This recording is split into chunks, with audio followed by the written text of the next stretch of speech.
तर मंडळी खूप छान वाटतंय आज की झी चित्रगौरव आणि झी नाट्यगौरवच्या निमित्तानं हे सगळे पाहुणे आज तुकरटवाडीमध्ये आलेले आहेत. तुकरटवाडी गेले 4 महिने विश्व दौऱ्यावरती होती. येस. मराठी टेलिव्हिजनच्या इतिहासातला हा एक वेगळा प्रयत्न झी मराठीनं केलेला होता की आपण परदेशामध्ये जाऊयात आणि फक्त परदेशात जाऊन कार्यक्रम नाही करायचा आहे तर परदेशात जाऊन मराठी माणसांना एकत्र करायचं होतं. खूप आठवणी मिळाल्या, खूप शिकायला मिळालं, कारण सलग 11 देश आम्ही पादाक्रांत केले वेगवेगळ्या ठिकाणी खूप कमी टीम घेऊन. म्हणजे 30 लोकांच्या टीममध्ये हा संपूर्ण दौरा आम्ही करत होतो.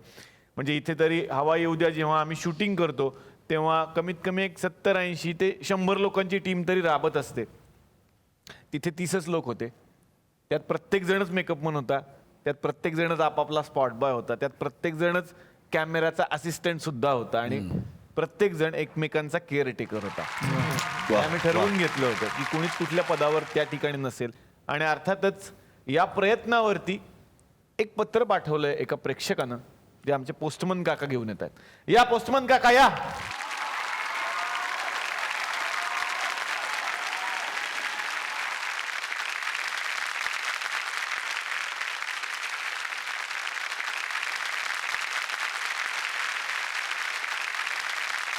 नमस्कार. एक पत्रालय फार छान आहे, मी वाचून दाखवतो तुम्हाला.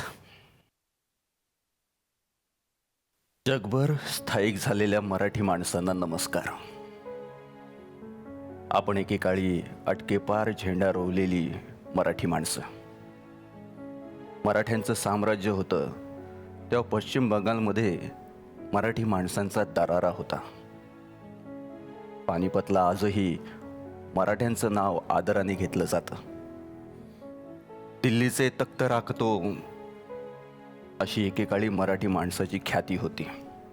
आणि आज तर मराठी माणूस जगभर आपल्या कर्तृत्वाचा झेंडा रोवतोय. एकेकाळी समुद्र ओलांडून जाणं पाप समजलं जात असेल. या गोष्टीवर आता विश्वास बसणार नाही. त्या आधीचा इतिहास बघितला तर व्यापारात आपण खूप प्रगती केली होती. जगातल्या कित्येक देशात आपले लोक व्यापारानिमित्त पोचले होते. वेगवेगळ्या देशात असलेली पुरातन मंदिरं, बुद्धांच्या मूर्त्या हेच सिद्ध करतात की आपले लोक जगभर जात होते. इंग्रज अधिकाऱ्यांच्या पत्रात सुद्धा काही पुरावे सापडतात. ॲडमंड बर्क नावाच्या इंग्रज अधिकाऱ्याकडे हणमंत नावाचा एक मराठी माणूस गेला होता 1781 साली. सुरुवातीला इंग्लंडला जाऊन आलेल्यांपैकी हणमंतराव एक. 1840 साली छत्रपती प्रतापसिंह महाराजांचे वकील म्हणून गेलेले रंगो बापू आपल्याला माहितीच आहेत. पुढे मग शिक्षणाच्या निमित्ताने बरेच लोक इंग्लंड अमेरिकेत जाऊ लागले. या लोकांनी केलेलं प्रवास वर्णन एवढीच आपल्याला त्या देशाची ओळख असायची. इंग्लंडमधील प्रवास अशा नावाचे एक जुने प्रवास वर्णन आहे. 1863 साली इंग्लंडला गेलेल्या करसनदास मुलजी यांनी लिहिलेलं. 1863 साली आपल्या देशातला माणूस इंग्लंड बघायला जातो. हे सगळं सविस्तर लिहून ठेवतो, ही मोलाची गोष्ट आहे.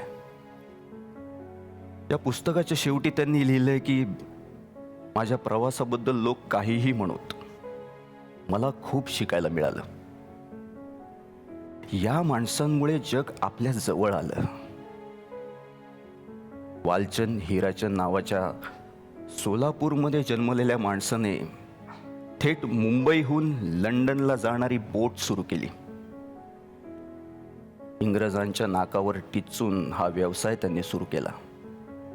पण इंग्रजांनी त्यांना प्रवासीच मिळू दिले नाहीत. इंग्लंडहून बोट रिकामी कशी आणायची.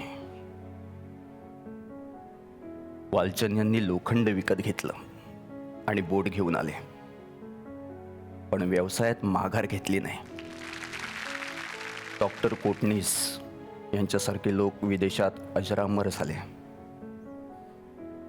दादासाहेब फाळके यांच्यासारखा माणूस एकदा परदेशात जातो आणि भारतात चित्रपटसृष्टीचा पाया रचतो. डॉक्टर रखमाबाई, डॉक्टर आनंदी जोशी, पंडिता रमाबाई यांच्यासारख्या स्त्रियांनी त्या काळी परदेशात जाऊन शिक्षण घेण्याचं धाडस दाखवलं. या लोकांना खूप सोसावं लागलं, पण त्यांच्या कष्टाचं फळ आज दिसतंय. चला हवा येऊ द्याच्या विश्व दौऱ्यात अशी आपली मराठमोळी माणसं हजारोच्या संख्येने भेटली. आपलं घरचं माणूस भेटल्याचा आनंद झाला.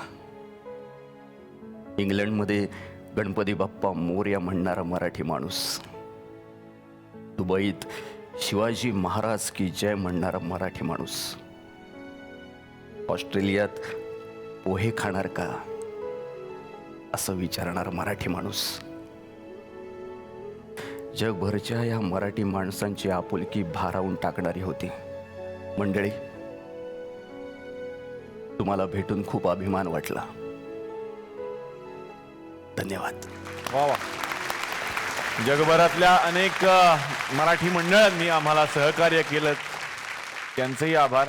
खरं मनापासून अभिमानाची गोष्ट आहे. म्हणजे मला कित्येक वर्ष हवा येऊ द्या हा कार्यक्रम नसून एक खूप मोठा ब्रँड आहे.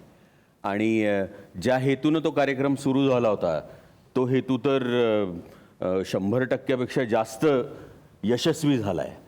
आणि मला कौतुक ह्याचं वाटतं की हा कार्यक्रम जो महाराष्ट्रात मराठी माणसांमध्ये इतका लोकप्रिय आहे तो जगातल्या मराठी माणसांना असाही दिसत होता. एक गोष्ट मला खरंच मनापासून सांगावीशी वाटते की तुम्ही सगळेजण इतके लोकप्रिय आहात, मला मनापासून आवडतात. आणि पण ह्या सगळ्यामध्ये जर तुम्हा सगळ्यांमध्ये काही राहिलं असेल तर तुमचं माणूस पण राहिलं आहे, याचा आनंद आहे. त्या मराठी माणूस किती मोठं तुम्ही खरं तर वक्तव्य केलं ते. मला कौतुक वाटतं तुम्हा सगळ्यांचं, कारण मराठी सिनेमा कुठेतरी धडपडत होता प्रेक्षकांपर्यंत पोचण्यासाठी. आणि त्या सिनेमाला चला हवा येऊ द्यामधनं इतकं चांगलं एक व्यासपीठ मिळालं. हक्कानी पोचण्याची जागा वाटते मराठी नाटकाला आणि सिनेमाला. मला असं वाटतं की तुम्ही फार जोरदार खिंड लढवलीत आणि तुमचं स्वागत करण्यासाठी आज आम्ही इथे जमू वा, वा, शकलो. वा, याबद्दल आम्हाला आनंद आहे. वा, थँक्यू सो मच. आणि यात सगळ्यात मोठा वाटा आहे तो प्रेक्षकांचा, ज्यांनी गेले जवळपास 4.5 वर्ष सलग हा कार्यक्रम उचलून धरलेला आहे. आणि अर्थातच इथे येणाऱ्या या सगळ्या आमच्या पाहुण्यांचा खूप मोठा वाटा आहे, कारण ते इतक्या मनापासून येतात. यामुळे मला वाटतं हा कार्यक्रम तिथपर्यंत पोहोचला आणि पोहोचत राहील. थँक्यू काका, तुम्ही आलात. Thank you so much. धन्यवाद. काकांसाठी जोरदार टाळ्या.